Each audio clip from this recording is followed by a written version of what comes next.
The facts, dates, and events presented in this video are from the member's best recollection and may not be fully accurate.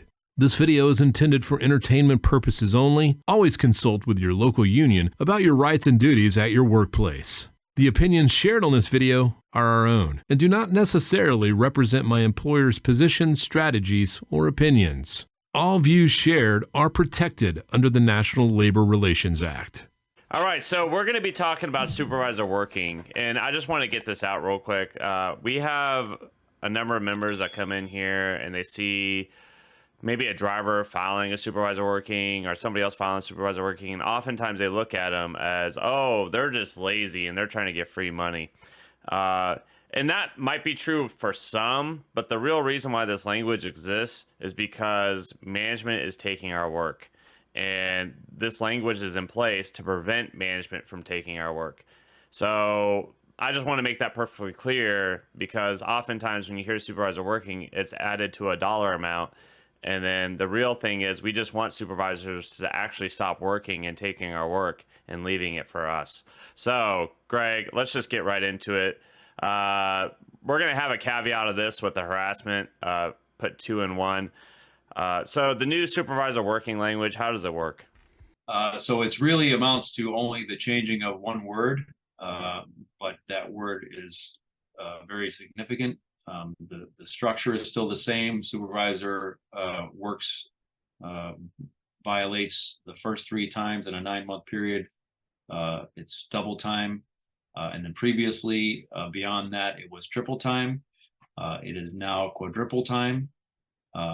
Which is a huge win for us. I think we can all agree that supervisors have always worked and will always continue to work. As you said, it's the goal is to have them not work because they're stealing our work, stealing our overtime, or stealing new jobs for others. But clearly the company is always going to approach it as we're saving a fortune by having them work.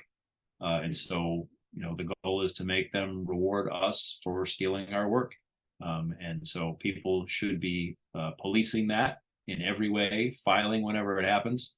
And I can tell you right now, certainly in my local, we've collected tens, if not hundreds of thousands of dollars just in the past couple of years with just triple time. So quadruple time is going to be a huge benefit to our members, no question. Now, because we're talking about supervisors, we can't do that without talking about harassment. Now, what is different about the harassment language? So the harassment language in Article 37 is the structure is the same as it was. You have to file the grievance that can go to a committee that can award you. It was 3 days pay. It is now up to 5 days pay. The caveat to that is I'm not sure anybody has ever been paid the 3 days pay. I don't know anybody. I've never heard of anybody. No one has ever reached out to me or anyone that I know and said I got that 3 days pay. So upping it to 5 days seems relatively ineffective.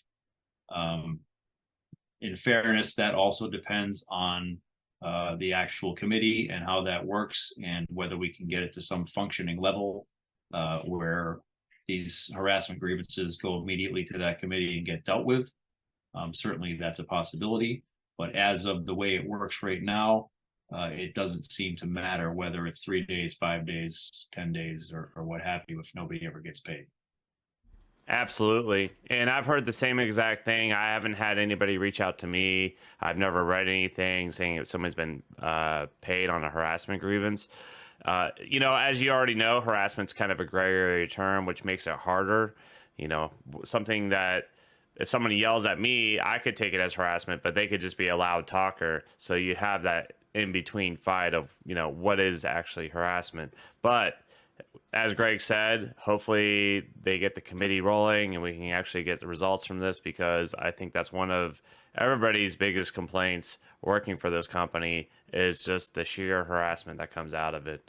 All right, so part of the harassment language, we're talking about the OJS rides, the safety rides. Now, the language has changed. What do we have to expect out of those rides?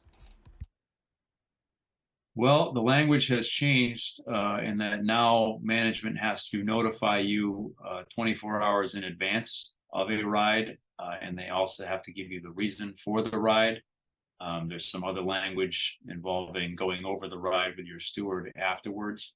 The concern here is that there's no restriction in writing as to how many rides they can give you. And sort of the implication behind the 24-hour notice is that as long as they follow those procedures and give you the notice, they can ride whenever they want to.